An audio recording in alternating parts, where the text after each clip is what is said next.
Time now for our Spotlight program, and as we do every Monday morning, we reserve time for the Fairfield Area Chamber of Commerce and our friend Tracy Vance. Good morning, Tracy. How are you? Good. How are you doing this Have a morning, nice Steve? weekend? Yes, I did. Anything exciting happen? No, not really. Which was good. Huh? Which was good. Lazy weekend? Kind of a lazy weekend. No problems with the time change or anything like that?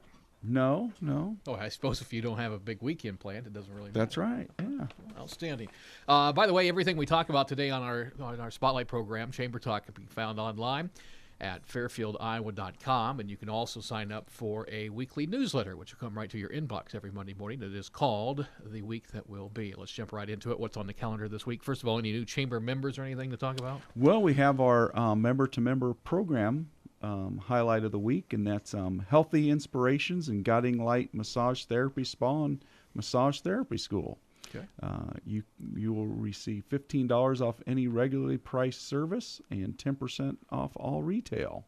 Now, they're right here on the north side of the square. Right on the north side of the square. Yep. Okay. So find out more about the member-to-member program. Go online to fairfieldiowa.com. Yeah.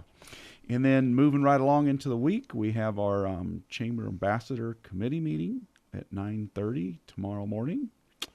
On Thursday morning, we have our Business Before Breakfast, sponsored by Send Out Cards. And this quarter, it's sponsored by the City of Fairfield. And our speaker will be Jeff Clausen, City Administrator, and he'll be talking about the budget, the capital program budget, utility rates, all kinds of stuff. So I would encourage everybody to come for that at City Hall at 8 o'clock in the morning, and it's $5 for chamber members and $8 for non-chamber members. Do you need to pre-register or just show up? We would like for people to pre-register and let us know that they're going to be there, but it's not necessary. All right, so that's business before breakfast, and then on Friday it's business after hours. And then on Friday, yes, it's business after hours. By the way, we'll have a completely different vibe. It will? Yeah.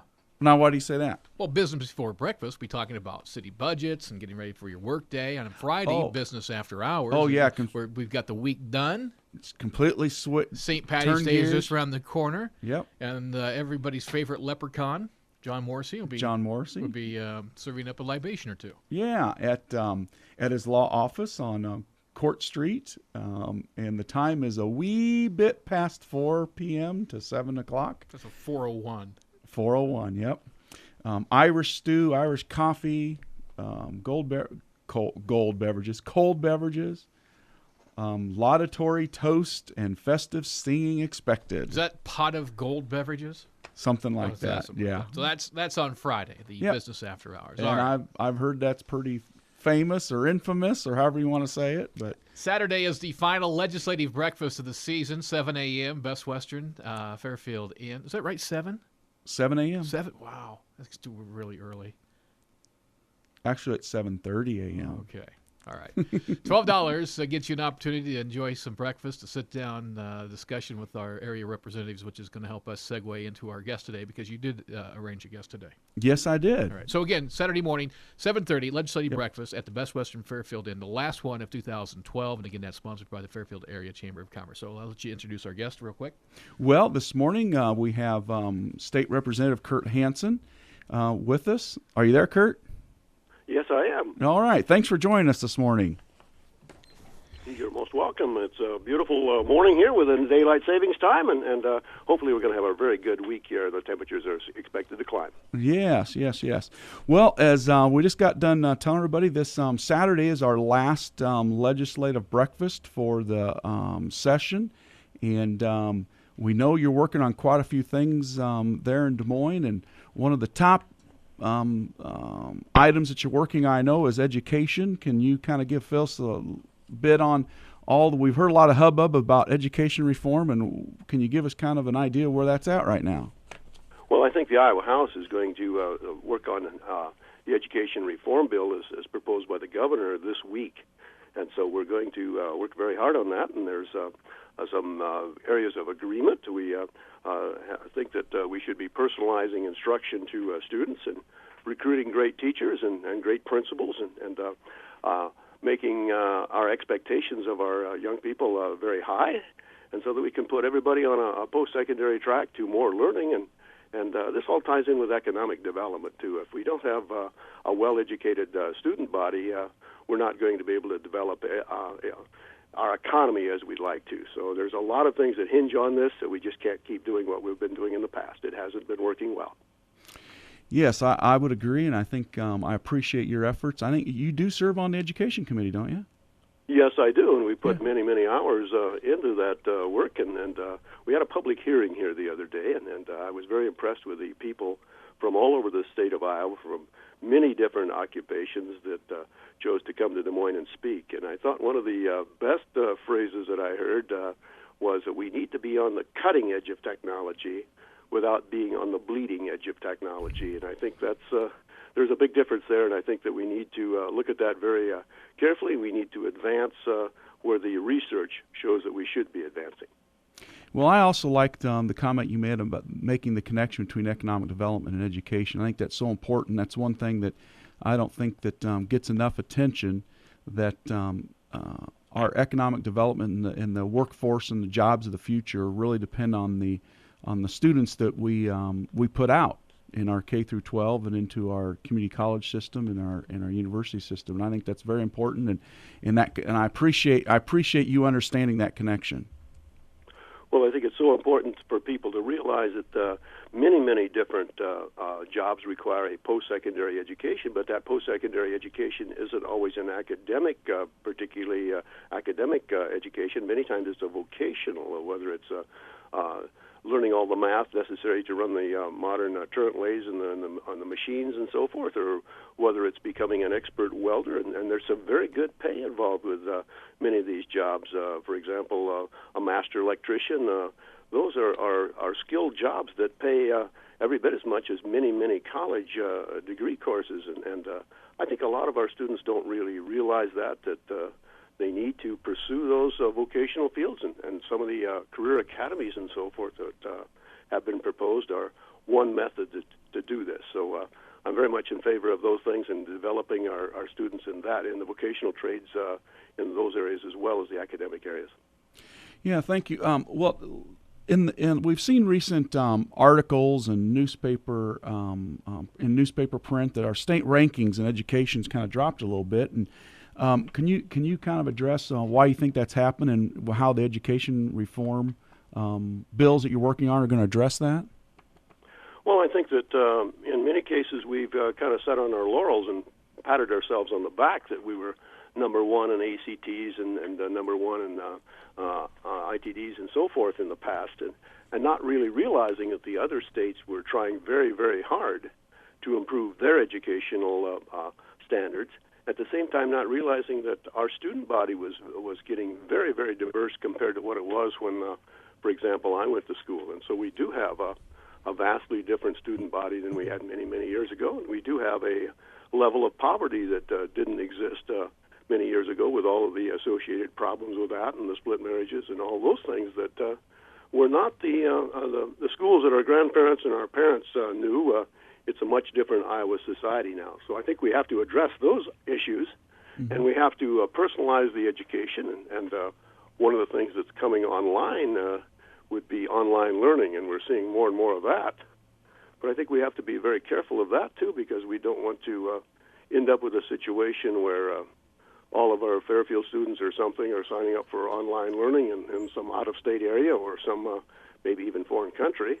And all of that money from Fairfield is going overseas or to a different state, and we're not seeing those students in the Fairfield community school systems or the surrounding or the Van Buren County school systems or the Davis County school systems. So I think some of this stuff is brand new, cutting edge, but we don't want to let it run amok. We want to make sure that it's controlled in a way that will be most beneficial to the students and the taxpayers.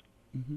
Well, to switch gears a little bit, obviously, commercial property taxes has been a real big topic in Des Moines and throughout the state this year. And as I've said before, legislation is kind of like making sausage. It's really not that pretty, but in the end, something will happen that hopefully is good for the entire state. Do you know kind of where we're headed at this point on that? Well, at this point, I think we're kind of stuck right now between the House and Senate versions.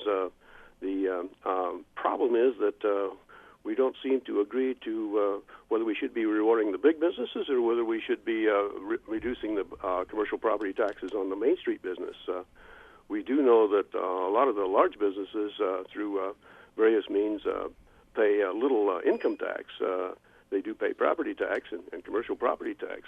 We have to look at the whole situation and realize that most of our jobs and everything are created by small businesses. So I'm very much in favor of keeping those Main Street businesses and rewarding those commercial property tax holders, but I'm not particularly concerned about the Walmarts and the Menards and those big box stores that in many cases those property tax dollars would go out of state.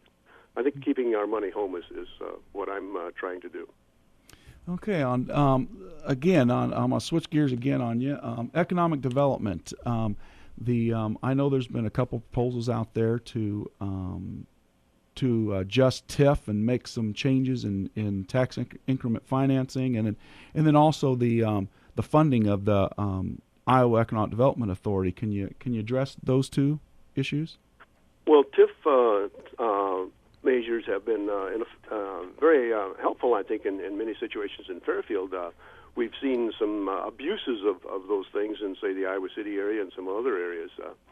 If you go way back in time, I think that one of the major plants in Fairfield, Dexter, I think was lured to Fairfield with some sort of economic incentives, and I don't think they were called TIF back in those days, but that factory did come to us from Dexter, Iowa, as I understand it, and that was back at the turn of the century. So there's been economic incentives to bring businesses to different towns for many years. And so I think these are good as long as they're not abused, and if we find that there's abuses, then we should legislate those loopholes so that those abuses can't continue and make it clearly visible of what people can do and can't do.